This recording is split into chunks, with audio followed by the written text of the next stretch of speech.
This could be it. If you're disorganized and are having a lot of trouble getting stuff done, virtual organizing sessions could be the solution just for you. I'm Stephanie Shalovsky of the Organizing Zone, and I've been working virtually with lots of clients, and those sessions have been tremendously successful. Why, you might ask? Well, there are 3 reasons. First off, the sessions are a lot shorter than on-site sessions, so they're much easier to schedule. Number 2, they're very much more focused. So my clients are seeing their progress much more quickly, and that's motivating for them.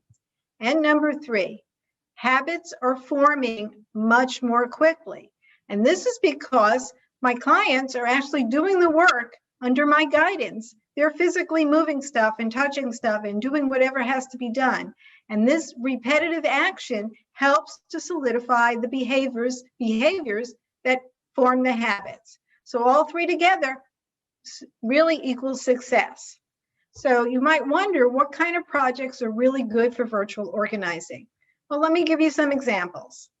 I've worked with clients on creating filing systems.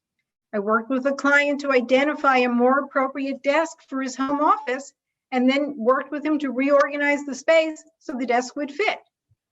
I've worked with a client to organize her craft supplies so they were more accessible. I've worked with a client to declutter the bookcases in her home office so she would know where to put things and where to find key information when she needed it. So as you can see, the projects are varied, but in each case, my client achieved their goal, and that put a smile on their face. And that's really what it's all about. Success. That's what we all want. So if you'd like to learn more about virtual organizing and to find out if it's the solution for you, you can email me at stephanie@theorganizingzone.com or visit my website, theorganizingzone.com. I hope to hear from you.